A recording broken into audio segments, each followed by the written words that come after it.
I would like to invite our next panelists. We have compressed our second and third panels so that we have one quick risk panel.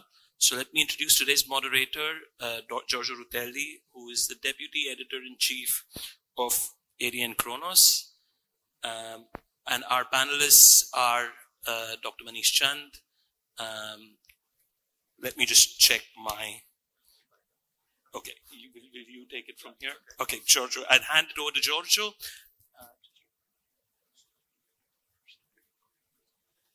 Okay, so let me call to the stage Beniamino Irdi, who is a Senior Fellow at the Atlantic Council, Alberto Rizzi, Policy Fellow of the European Council on Foreign Relations, Emanuele Rossi, journalist at Formiche, and Tiziano Marino, head of the Asia Pacific Analysis Unit at CESI, Centro Studi Internazionali, and then Manish Chand, who is the CEO of the Center for Global Insights. So, well, I will stay here, yeah. So, while our panelists take their seat, I ask to the organization to play Honorable Dreosto's video. Good afternoon, everyone. I thank Vas Shenoy for the invitation, and I greet the authorities present today and all the guests. I apologize for not being present today in Rome, but after a tough electoral campaign like the European one and due to previous commitment in my electoral constituency, I have been stuck here. And precisely speaking of my electoral constituency, of the Friuli Venezia Giulia region, I would like to highlight how this region that is strategic from a geopolitical and economic point of view for Italy, for Europe, and obviously regarding the topic we are discussing today, for the entire West. Friuli Venezia Giulia, which I have the honor to represent in the Senate, is a land with a solid entrepreneurial and business environment made up of manufacturing companies known all over the world, with a great openness of the regional economy towards foreign markets, favored by its geographical position and by the seriousness and intelligence of our entrepreneurs and businessmen. It is an excellent agriculture sector, especially in the wine sector, but I mention this fact because I know that these days you will also address this topic. And of course, it is a strategic region due to the presence of the port of Trieste, a crucial hub for the world trade and above all a strategic asset for the entire Mediterranean. I would like to remind that it was an Italian from Trieste, Baron Revoltella, who was one of the main investors for the opening of the Suez Canal, precisely with the aim of restoring centrality of the Mediterranean and obviously to the port of Trieste. The port of Trieste and the entire Friuli Venezia Giulia region, given its geographical position, the credibility and the seriousness of both local and regional institutions, in the solid and dynamic business environment, and above all the infrastructural connections that connect the northmost point of the Mediterranean with the Northern Europe, with Germany, with the Central and Eastern Europe, means, for example, that 100% of Bavaria's energy needs and 40% of all Germany energy needs pass through our territory. We have economic relation with Austria and Hungary. The port of Trieste is part of the Adriatic-Baltic corridor of the Trans-European Transport Network, which aims to improve connectivity between ports in the Adriatic Sea and those in the Baltic Sea. We cannot fail also to mention the fact that the port of Trieste enjoys a free zone status, which offers tax and custom advantages for companies operating there, making it even more attractive for logistical and industrial operations. Moreover, it is a region that has put in place a whole series of important initiatives to attract foreign capital. In our region, we also have the Aviano military base, which hosts the US force in Europe. In short, strategic territory that has the political and entrepreneurial capacity to be and add above value to the IMEC corridor project. Thanks to this government, Italy has exited the Belt and Road Initiative that was the hegemonic geopolitical plan of Beijing that we in the West could not accept. Instead, agreements like the IMEC, which see a different partners working together on the same level to strengthen our economies, interconnected as dependent less on the economies of hostile country, are very welcome. For these reasons, in the Senate and all appropriate forums, I commit to strengthening and consolidating this project with a global vision that can see the port of Trieste as a protagonist in the new challenge that sees allied Western countries thinking on how to face together and unite the new contemporary challenge. Thank you very much for your time. I will now give the floor to Beniamino Irdi, and I will ask him to do a little bit of an overview of the strategic importance of the IMEC, and also on what also needs to change in terms of ideological and philosophical posture of India and also of the countries that are connected through this corridor. Please. Does this work? Yeah, can you hear me? Yeah, good. Thank you, Giorgio. First of all, let me thank Senator Giulio Terzi as well as Vas Shenoy and the Indian Chamber of Commerce for inviting me. Indeed, the title of this session is IMEC and the Indo-Pacific Threats and Challenges, and so I was thinking about this. First thing I ask myself is threats and challenges for who? So I thought it would be good to just take a step back and take a look at what the strategic significance of the whole plan is. And so let's start and ask, what is IMEC for India?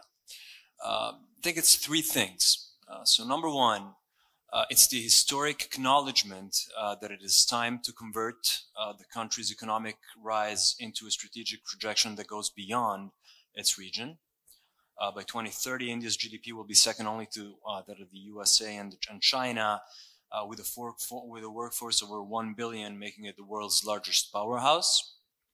Second, it is the expression of the need to contain and rebalance China's influence in the Indo-Pacific region and beyond, I would say in two ways. Directly, as part of a counter to China's string of pearls strategy of expanding its military and commercial presence through bases and infrastructure in the Indian Ocean region. Also indirectly, by showing the region that there is another country in that part of the world that aspires to be a driver of development, and but in a less predatory way. And third, more generally and crucially, the success of IMEC, which is an alternative to the Belt and Road initiative by China, or at least it can be perceived as such, is a challenge to Beijing's influence within the global South. And so, next question is, what is IMEC for the West? For Europe and the US? Well, first of all, it's good news. It's very good news.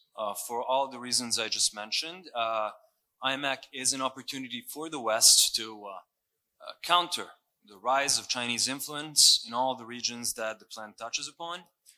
But more broadly, the West's posture vis-a-vis China is built around the principle of de-risking, that is protecting production and supply chains from the risk of exposure to Beijing's often unfair trade practices, as well as the non-zero chance of future military tensions with China. And in this sense, India is in many ways a very logical de-risking counterpart to look upon for any near-shoring and friend-shoring long-term strategy. And for the collective West, as Putin likes to call it, if India does manage to consolidate its leadership of the global South, from a Western viewpoint, this means hope of easier relationship with a large group of countries who today accept Beijing's coercive influence in exchange for much needed economic aid without the hassle of human rights related requests as well as grandstanding, or at least what is perceived as grandstanding post-colonial rhetoric. Incidentally, this might also have a sweetening effect on China's posture just by virtue of a competitive dynamic. So this is all great, but there's also a big but. So IMEC is definitely a response to the consolidation of Chinese influence in the region, but I would argue that it also heralds a macro change, a historical change in India's strategic identity. So India's foreign policy trademark has historically been non-alignment. The principle was enshrined into India's official discourse by Nehru, I think, the first time in 1946, and since then it pretty much held. India's position on pretty much every foreign policy issue, including very polarizing ones, has always tended to be more or less uninfluenced by that of the West. Even on the Russia-Ukraine war, India has made it clear that its relationship with Moscow is complex, in some respects valuable, and it will not be shaken, let alone shaped, by the outrage and reaction of the West to the invasion. There used to be a saying that the defining trait of Indian foreign policy is that it's hard to define. And in many ways, in a different world, in the world of the past, this has been one of the strengths of India's foreign policy. But if you launch an infrastructural project that spans 3 continents and numerous sensitive hotspots, the foundational paradigm of India's external attitude is set to undergo a radical change. Success of IMEC, which I would argue is a big part of India's foreign policy, at least in the midterm, suddenly depends on the developments on many different chessboards. By launching it, India is suddenly saying to the world that it has a direct stake in the normalization of ties between Israel and Saudi Arabia, and thus of the war in Gaza. It is saying that it has a stake in the strategic competition between Iran and Saudi Arabia and its impact on the Strait of Hormuz, a key access channel to the Saudi ports. It is saying that it has a stake in the contention between Turkey and Greece over territorial waters in the Aegean, and so on and so forth. But crucially, it is saying that it has a direct stake in the trajectory of Gulf countries and European countries' exposure to China. So let me take them one by one. Gulf countries see the initiative as an opportunity, no doubt, but their posture in recent years has been one of hedging between the West and China, and there is no reason to think that the same shouldn't apply this time. China's financial ties to the Gulf are deep. Trade between China and Saudi Arabia exceeded 106 billion in 2022, nearly double the trade between the United States and Saudi Arabia. China also holds a minority stake in the Red Sea Gateway Terminal, the largest port in Saudi Arabia, as well as numerous investments in regional infrastructural projects such as the Etihad Rail in the United Arab Emirates, and so on. As for Europe, well, strategically, Europe's objectives are similar to those of the US, but they're not perfectly overlapping. While Brussels, certainly aims to increase its ties with India and reorganize supply chain, the possibility of a trade war with China is certainly a scenario that it wants to avoid. And after all, the downscaling of the lexicon from decoupling to de-risking is a European invention. And it reflects the risks that the EU major economies would incur in a disentanglement scenario from China. So the bottom line here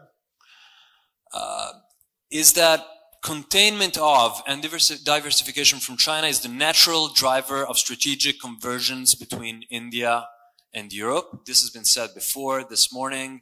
There's a strong argument to be made that this thing will happen, that there is a natural, a strategic demand for this direction, this trajectory to keep going. And IMAC helps clarifying that. For its success, certain conditions should materialize, such as the weakening of China's leverage over Gulf countries and European economies, and stabilizing the Middle Eastern region, that are desirable for both India and its Western allies. At the same time, if this is going to work, it is hard to imagine how India can keep faithful to its traditional non-alignment posture. I would conclude by saying that India is taking a leap here. It is a leap dictated by its growth into a full-fledged economic world power, as well as by mounting strategic concern on China. As such, it is now, fully exposed to the cost of being a world power, namely having to commit more explicitly in relation to, anything really. And it looks to me as there is a profound awareness of this, judging from the impressive display of, this really transpired. This was really clear from the assertiveness of the Indian leadership's discourse in the Raisina dialogue in Delhi, for instance, a few months ago. There's a profound awareness of this. And I think that shift has to take place, of course, within the framework of a coherent strategic plan that, in my view, has to have a cornerstone in a stronger and deeper alliance with the world's democracies. And so we are before, in a way, a new and somewhat mysterious trajectory of India's foreign policy, which makes me personally very curious to see what it will look like. I think the upside, the potential upside for India itself and for the West can be enormous, especially if indeed Delhi will decide to shed its skin of the past and leap all the way. Thank you. Thank you. Thank you. Thank you to Beniamino Irdi. Speaking of this trajectory, there are some obstacles in this trajectory, and one of the first ones, which is a current obstacle, is the security side of things. So I will now ask Emanuele Rossi to give us a little bit an overview of this security issue, what's happening with Gaza, what's happening with the Red Sea and the Houthi and Iranian-backed disturbance to this project. And do these security issues represent a lasting challenge, or can they be overcome? And will there be any new security challenges if these ones are resolved? Thank you.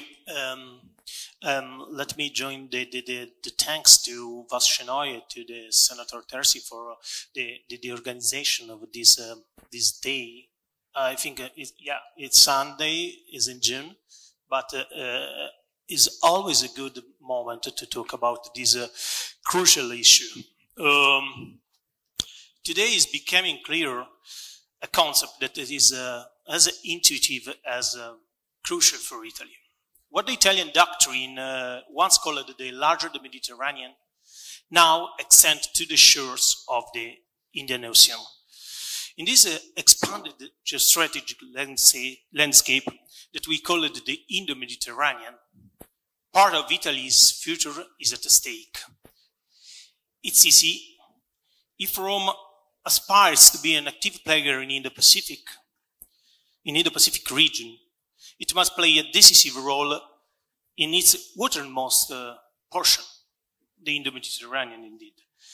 But I think it's also easy to understand that that in the Indo-Mediterranean and actually elsewhere too, the primary challenge is ensuring a stable security environment. We are in this afternoon. We are in a peace venue, and this remember us that peace and prosperity are impossible without security.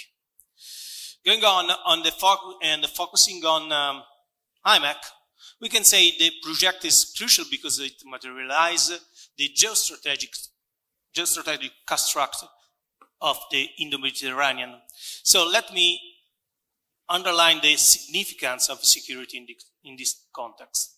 Take, for example, President Meloni's final remarks at the G7 about the Blue Raman cable system. She said, data is the energy of our digital society. The Blue Raman, which will connect India to European economies via the Mediterranean, is a strategic project that can set new standards. However, such projects cannot succeed without a robust security environment. Security is at the heart of our current issues. Recent events in the Indo-Mediterranean have shown us how vital it is.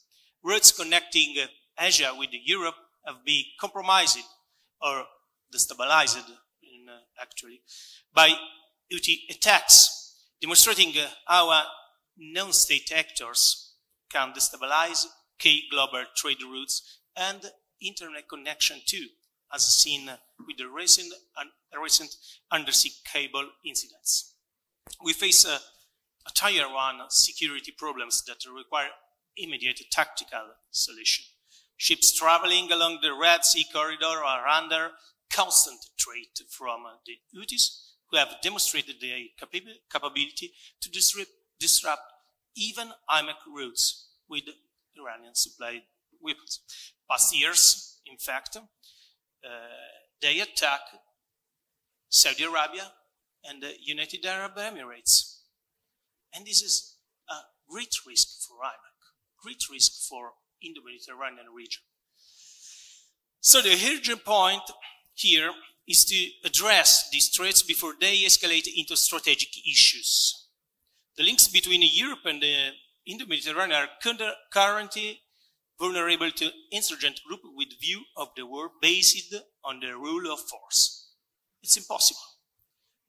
Also because the destabilization of these areas lead to collateral effects, such as resurgence of piracy in the Arabian Sea and the Horn of Africa, that is saying the Western Indian Ocean and the Indo-Mediterranean region. So the theme is a significant precedent has been set in the Suez Bab-el-Mandeb route, raising concerns about future threats, for example, on the Straits of Malacca or in the other checkpoints. What is behind this? It's an open question. Therefore, it is essential to pair strategic efforts driving projects like IMEC with the tactical measures ensuring their security. In this, we know Italy plays a crucial role in the security framework. Italy commands the Aspides mission, leads the EU's anti-piracy mission Atalanta, and heads the combined task force 153 as part of the maritime combined forces to secure the Indo-Mediterranean. India too is highly active in this space, recognizing the necessity of security against various malevolent actors threatening projects like IMEC. What emerges from today's discussion is that IMEC and the other corridors are more than trade routes. They are lifelines of progress, channels of opportunity, and the bridges of cooperation. Yeah. They carry models of worldview international governance. As these corridors develop, they promise a more integrated, prosperous, and free and open Indo-Pacific and Indo-Mediterranean region. Collaboration should be a leading spirit, aiming for a future where trade and trust coexist, and every nation trades in shared prosperity. However, this aspiration often remains confined to the mission and the wish thinking behind this project. I repeat, the geopolitical and economic spheres are interconnected and interdependent, and the securitization process is ongoing. This context is crucial as we analyze current developments. In this reshaping of globalization, many actors, including rivals or enemies of the West, playing their cards. This is not free or a free trade or free world, to be poetic, without security. So I think that behind IMEC, we have to focus on the great and the immediate and the great tactical trait that security is. Thank you. Thank you. Thank you, Emanuele Rossi. So now I will, let our two analysts talk about the two ends of this corridor. Tiziano Marino will focus on the Indo-Pacific region and the implications on what's going to change on that side of the world for IMEC to work. And then I will ask Alberto Rizzi, who is the author of a policy brief on IMEC, which is available on the website of the European Council on Foreign Relations, to speak a little bit about this end of the corridor. So, Tiziano Marino, please let us know about what's happening on that side of the world. Thank you very much. Thank you, Bas. Thank you also, Senator Terzi, for the invitation. So let's go for a journey. We start in East Asia and we end up like in Iran, so that we put like this project into the context, international context, in order like to understand which are like the opportunities and the challenges that we have to face. I was inspired by the first panel when the speakers were talking about essentially looking at we can look at Japan and South Korea. When we think about IMEC, we think about something bigger, and the eastern side can start like in Japan and in South Korea. Indeed, like Italy moved in that direction throughout the last 2 years. Italy signed essentially a strategic partnership with Japan, for example, which is based on defense. Defense is one of the main pillars. But the problem of like when we think about like a project which is like already ambitious, if we want even like to think bigger, let's say we want to look at Japan, and we know what is like the relationship between India and Japan is really good, so we can play on it, of course. But there are like many countries and many crises and many problems on the way of IMEC, like before reaching like Japan somehow. So essentially we are talking about, first of all, China. Let's talk about opportunities. As soon as IMEC was proposed at the New Delhi G20 summit, I published an article on The Diplomat in which I said essentially this is a great opportunity for the European Union to translate words and declarations essentially into concrete actions. Why? Because the European Union and Italy also, for many years, when we looked at Asia, essentially we looked at China. So we were able just to see like China and the China market and the Chinese market as an opportunity. We signed strategic partnerships with India and other countries, but essentially the only strategic partnership that somehow developed throughout the years was the one with China. So the strategic partnership with India, between the European Union and India, was there. And it was like missing something. It was somehow empty. This is a mistake we should not repeat. Also talking about the strategic partnership between India and Italy, because we know that strategic partnership is a concept which can be really, it's a strange animal essentially. Then we need to put like concrete things into the strategic partnership in order for the strategic partnership to work. So essentially China. Now the European Union proposed this new strategy, as you know, of the risking essentially. So we know this also that some investments are moving out from China. So we know that investors are looking for other markets, and we know essentially that India can be a player in this big game. Also, what we know, and all the speakers mentioned this, essentially, IMEC is not just about like trade, but it's also about energy and services, and that's a link. And why we say this? Because we need to be honest. We know that right now, in order to decouple and from China, we cannot like replace immediately China in terms like of, for instance, manufacturing. But we know also that IMEC can help India developing the projects like Make in India, for instance. No? We know that India has like some of the ambition of growing as a manufacturing powerhouse. So IMEC can play a role in this, absolutely. But we know also like that all these processes, they need time. We cannot like replace our partners suddenly, let's say. So we need like political engagement, we need like private companies to play a role in this also.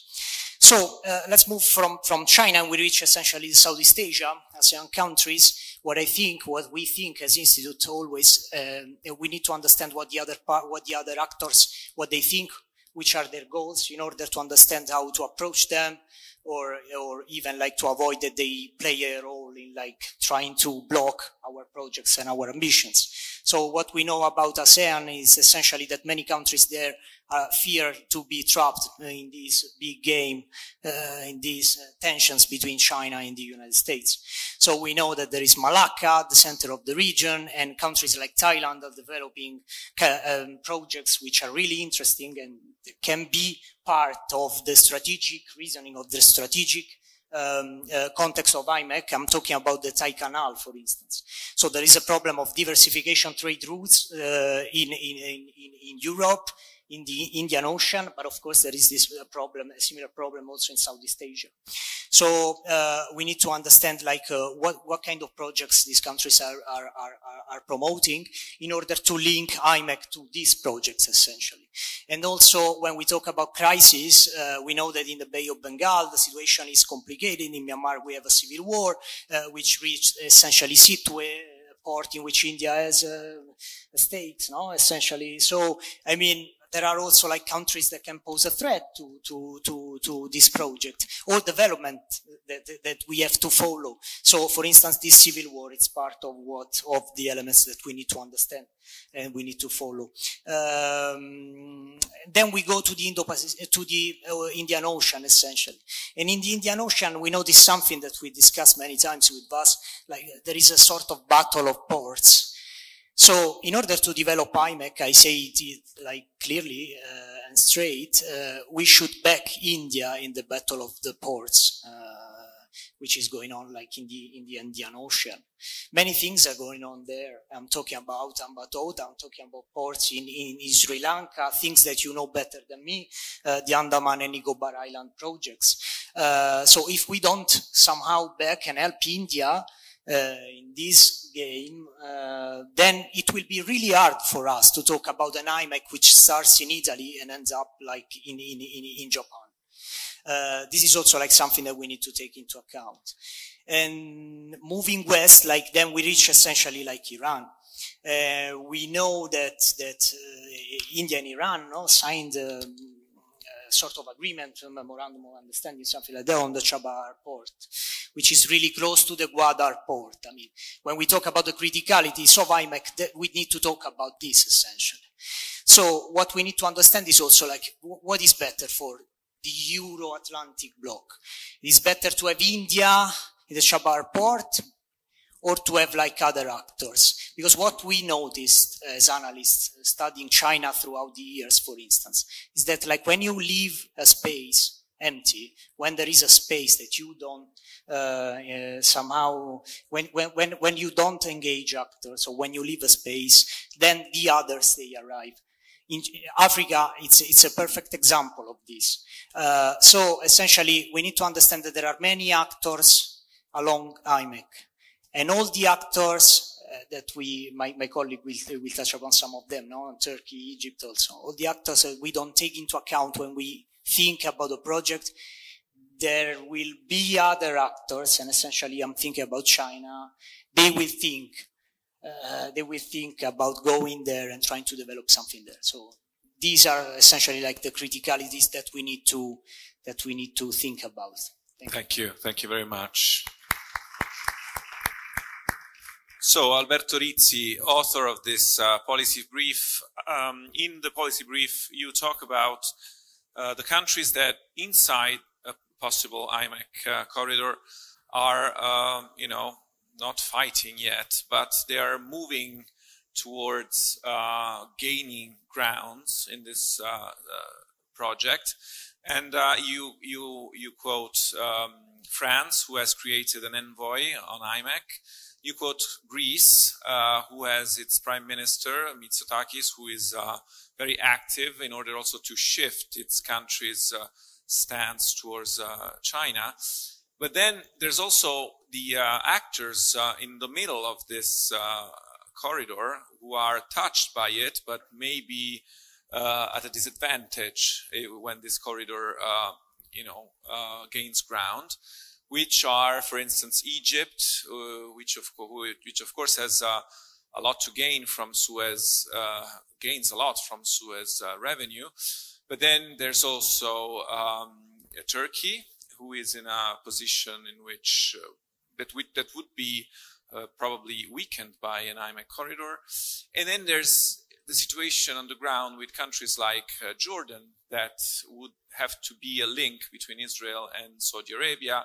But again, the Saudi Arabia-UAE relationship, which has not been great lately, and that probably will see these two countries fight for, not dominance, but prominence in this relationship. So please, can you give us a little bit of an overview of the other countries that are involved, and also maybe something about Italy that is hopefully moving or maybe not so fast in this domain? Thank you. Thank you, Giorgio. And I would also like to extend my thanks to Senator Giulio Terzi and to the Indian Chamber of Commerce and the person of Vas Shenoy for having us here. And as Giorgio explained, I would continue the journey westwards, picking up from where Tiziano left you, which is the Gulf, and explain you how around this IMEC project there are a lot of different rivalries, both internal and external, and trying to explain you how they can influence the development of the corridor, and also hopefully how we can address them to make this initiative a real success.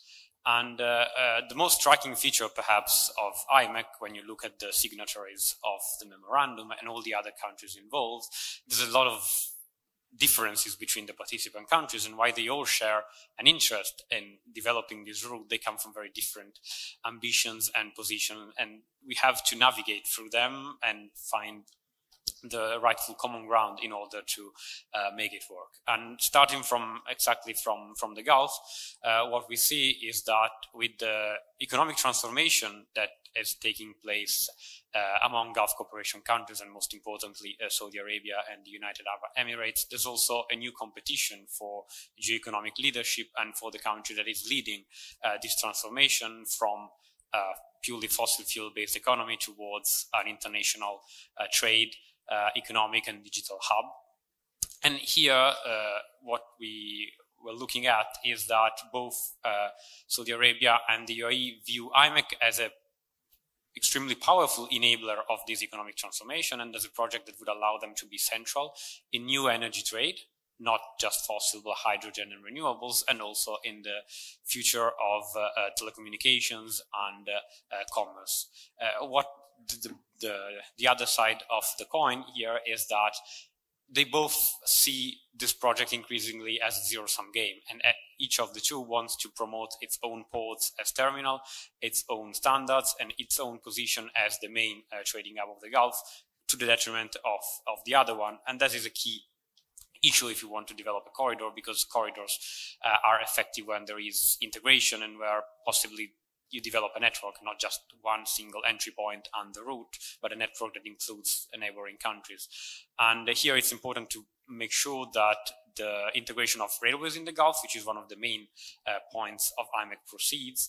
And an important point here would be the inclusion of Oman for two different reasons. One is linked to security. Oman is not positioned in the Strait of Hormuz, and it's outside of the direct Iranian threat. And most importantly, it is a country that has enjoyed a status of the trusted counselor and keeper of secrets in the region, helping member states bridge their difference and have fair exchanges. And it would be extremely important to make sure that Oman is included in this project exactly for that, and also because of the viability of trade routes. The Gulf Railways complexion would have a link going from Oman up to the rest of the region and through Saudi Arabia and Jordan. And here we reach another difficult point of IMEC, because Jordan's connectivity so far has been developed mostly on a north-south axis from the Gulf of Aqaba to the capital city of Amman and up northwards, and it's still missing a connectivity link with Israel. And since October the 7th, the Hamas attack and the subsequent Israeli invasion of Gaza, relationship between the two countries are at a critical point that makes it really, really hard to think of developing new connectivity projects. Of course, we shouldn't take the war out of the picture, because it shows again how the development of connectivity in the region depends on security. As Emmanuel explained before, security remains a key necessary element, but we should use this pause that is forced upon us to develop the plans and make sure that once the situation improves on the ground, we already have something to work from. Bridging it with Israel, of course, leads us to the last leg of IMEC, which is from the Mediterranean Sea to Europe. And here, one of the key drivers of IMEC is that it is making the Mediterranean central again. One of the key consequences of the crisis in Suez Canal has been that the Mediterranean has become again a peripheral sea. Most of the global trade routes just go around Africa and the ship just land the goods that are strictly for the regional Mediterranean market at the entry point, and then they leave. So all the countries involved in the Mediterranean part of IMEC have an interest there, but each of them wants to be the main entry point. Greek Prime Minister Mitsotakis was very, very strong at last year's Raisina dialogue in explaining that Greece is the best positions to intercept those trade flows through the Piraeus port. But from a European perspective, Piraeus port is quite problematic because of its ownership, which is Chinese. And also the other sticky situation is related to the effective integration in transportation routes. It would have to cross non-EU countries, and while there are projects to improve connectivity, it's still not on the same level of other partners in Italy and France. And here again, probably Franco-Italian rivalries is something pretty old and something that has remained even with European integration. And France is very, very strong on saying that the entry point of IMEC is Marseille, and because it has significant ports, is well connected with trade routes going to the Rhine and Germany, and they're pushing it very, very strongly. And in fact, they are the only EU country that has appointed a special envoy to IMEC. Italy is hopefully following shortly behind. The parliament is pushing for this, and we expect the government to take a position soon after the G7. But again, IMEC is a very long-term project. If we look at the energy components, a very, very long-term project. It's a marathon, not a sprint. But if you sprint before, you will still be better positioned to run the marathon. So it's important that Italy answers this call of history that has been presented before and goes on with this project, especially because, as I say, France is not idle in this regard. And then we can touch upon two countries that have been mentioned that are not part of IMEC, but that would be significantly affected by that. It's Egypt and Turkey. Egypt tends to lose potentially a lot. IMEC is not an alternative to the Suez Canal in terms of capacity, in terms of volume. So Egypt is not going to lose the importance of the Suez Canal, but it's going to lose some of the flows if IMEC develops, and it's going to see a trade route next to its door, one which is not part of, and that is extremely problematic for the Egyptian position, especially at a time where the country faces economic difficulties. And here we have to think of IMEC as a network. So developing it not with Haifa as the only southern Mediterranean part, or with the possibility that Egypt can intercept part of those trade flows and be an effective actor into the corridor. It's perfectly doable in terms of infrastructure. What has to be solved is the political resistances to that, and especially the relationship between Israel and Egypt itself. And finally, we have Turkey.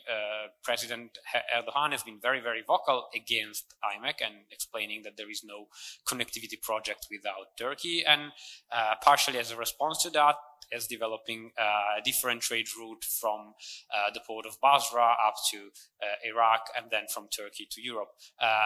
Let me say that if IMEC has challenges in terms of security, this one has way more challenges in this regard, and it doesn't look like a very promising start, but at the same time, it's an important signal that we have to find a way to include Turkey. And while maybe IMEC is not the best option, then we have the middle corridor, which is the trade route from China to across Central Asia and landing in Caucasus and Turkey to move goods via land and substitute the old Russian route that, of course, cannot be used anymore due to sanctions. And strengthening this connectivity project would be a way from the European side to show that Turkey is a key connectivity component of our strategies, and it's also our land bridge with Central Asia and the Far East. And it would be necessary to stress this message to make sure that Turkey would be included in the future plans of European connectivity. So as I have journeyed with you across the length of IMEC, we have to reconcile those different aspirations. It's not going to be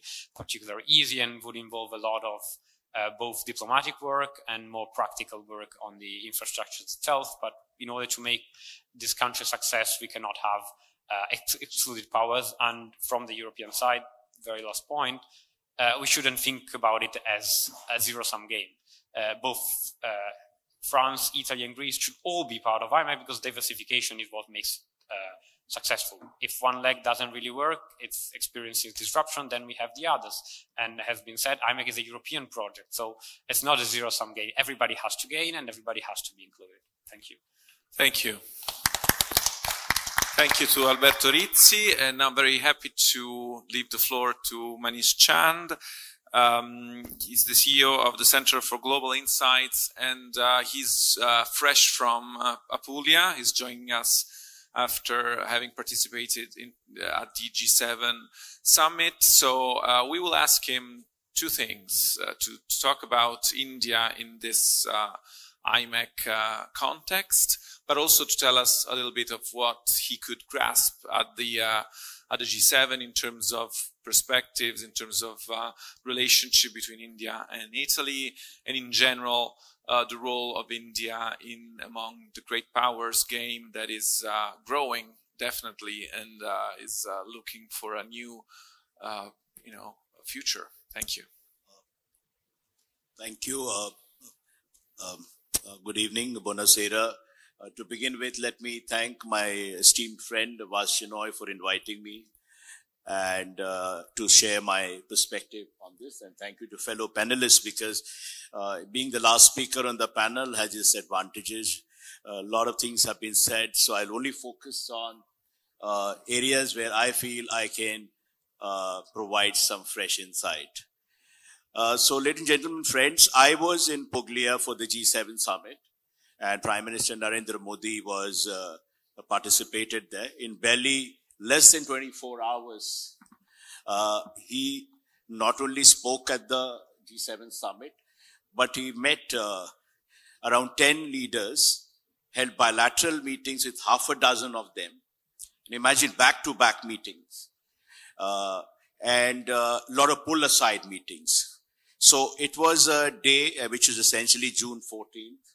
He arrived late night on June 30th, and entire 14th, he was busy with these back-to-back meetings. His phenomenal energy comes from probably yoga, or I think Madam spoke about the dharmic tradition or whatever may be. But coming back to the points about the corridor, the good news is that despite all the chaos and instability we see in the Middle East, unleashed by the Gaza war, the G7 leaders gave a thumbs up to the project. They reaffirmed their commitment. Now, in diplomacy, even reaffirmation at an important forum like this matters a lot. And, you know, let me also briefly recap the journey from the G20 in Delhi to Puglia. India G20 presidency was pivoted around. The motto was hope, healing, and harmony. And 9 months later, we were in Puglia with olive trees all around, symbolizing the yearning for peace and reconciliation. So in this world in this world of radical uncertainty, where the only certainty is uncertainty, you know, this is a lot about managing the geopolitical situation, because this is inextricably intertwined. The future of a trans-regional corridor, like India, Middle East, Europe corridor, is located in this very fraught geopolitical context. And it's not just about the Gaza war, but also the big power or major power rivalries, undercurrents of rivalries, competing agendas, and all that. China was, of course, the ghost in the room at the G7, that very elite luxe resort, Borgo Ignacia. China was very much the invisible presence, with a lot of talk among G7 leaders about how to curb Chinese expansionist ambitions, hegemonistic pretensions. Okay. So now, to give you an idea, let me first say that, you know, when we are talking about the corridor and why G7 is so important, it started from G20, and 9 months later we hit there, that multilateral diplomacy will play a pivotal role in charting the future of this project and in steering it. Because there are many nations involved, there has to be constant heavy lifting to be done by all the partner countries. And in that sense, the G20 summit in Puglia was a mini summit of sorts. Not a summit, but all the leaders were there except Saudi, MBS was not there. He had to drop out at the last minute because there's some commitment for Hajj pilgrimage or something like that. But effectively, everyone was there. And so the reaffirmation was not just ritualistic. It was said in a context where the peace in the Middle East, Gaza, seems very elusive as of now. So multilateral diplomacy would also mean, coming to your topic of Indo-Pacific, plurilateral diplomacy. So Indo-Pacific, when we talk about Indo-Pacific, the Quad will have an important role. Quad is also engaged with the idea of connectivity and doing these connectivity projects. And if all goes well, India will be hosting the Quad Summit later this year. The only problem is probably that by the end of the year, who will be American president, we do not know. So the point is that all the Quad nations are committed to the corridor. And what is this corridor all about? Apart from, the physical part of it, trade, economic dimension, it is also about shaping an alternative paradigm of connectivity. And here the context is BRI.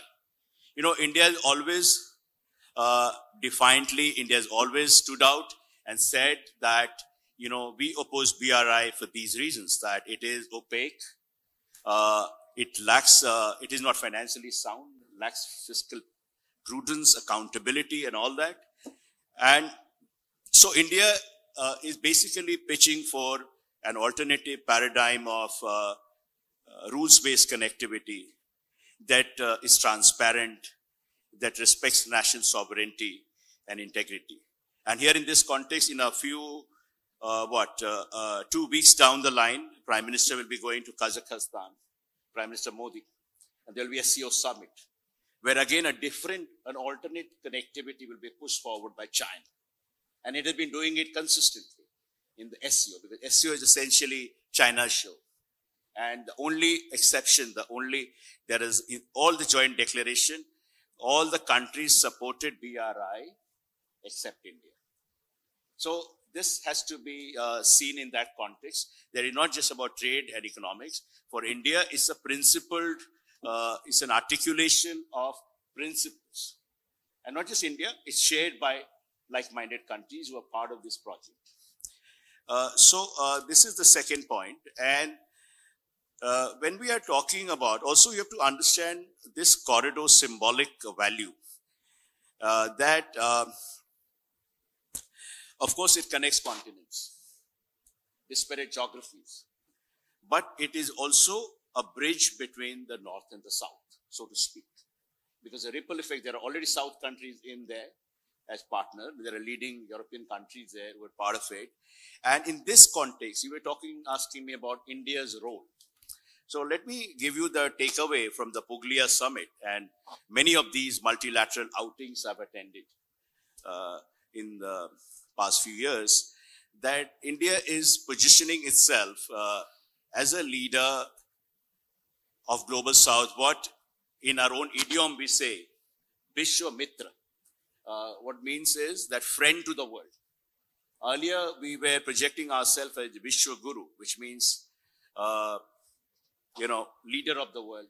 But some in India thought it reeks a bit of hubris, leader. So then we switched back to Vishwa Mitra, which means friend to all. So India is projecting itself as a champion of the Global South. That was very much there, very prominent part of India G20 presidency, but also as a bridge builder between the North and the South. So this Puglia summit, in fact, showcases this aspiration of India to become an important pole in the world affairs, not by promoting some sort of outdated non-alignment, but it's a form of multi-alignment. It's a smart diplomacy. It's building bridges between the North and the South. And so you see in any of these multilateral, of course at the Puglia as well, Prime Minister Modi met President of France, Britain, Germany, US and all that. But he also met emerging economies. And the very fact that G7, Italian Prime Minister Meloni, invited I think close to 10 leaders finally who came, outreach partners, also underlines the desire of the reigning powers of the West to make space, to make G7 more inclusive. Because you see, if you look at the coverage of G7, media and foreign affairs commentary, it is talking about, is G7 relevant at all? You have 3 lame duck presidents. Some of them you're not going to see at next G7 summit for sure. You know who I mean. But it is lacking the moral compass. We are having the Ukraine summit. Is it over, or I think still maybe going on? Again, where you have brought all these countries together, but Russia is not. You cannot have a unilateral conversation. You cannot have peace without 2 warring parties being present in the same room. Even though they are at war, I'm sure, how will you negotiate peace if they can't even sit across and talk? So coming back to India, so that is where the role of India. India is much in demand. So on one side, we are asked to play a bigger role in the Middle East peace, because India is one of the few major countries, major powers, which have excellent relations with all Arab countries as well as Israel. India, immediately after the attack on Israel, the first country to support Israel on the ground that it was a terror attack. India received a lot of flack. People in India thought that India has abandoned the Palestinian cause. But that wasn't the case. Soon after, they, of course, did some course correction. But it was very important. So this bridge building, Israel and the Middle East, Arab partners, and very briefly, the same thing with Russia and Ukraine. And the third part is Russia and the West. You see, where do you find a country which has chosen to, take independent stand on Russia-Ukraine war, which has not stopped buying oil from Russia? But all these major powers are all the G7 countries. They see the value of doing business with India. They feel comfortable with India. And India is one of the countries for the past 5 years. It's become, somebody was telling me, it become almost a permanent invite. It could probably be the next 8 whenever it happens. But that apart, I am not here to beat the drum for India, but essentially just to conclude that, you know, as we go ahead with the corridor, that, you know, multi-alignment, multilateral diplomacy will play a very important role, and peace is at the heart of it. So all efforts should be made to foster peace in conflict-driven regions. Thank you so much. Thank you. Thank you very much. So I will now call back on the stage Vas Shenoy, and I will thank our panelists for participating into today's discussion. Thank you very much.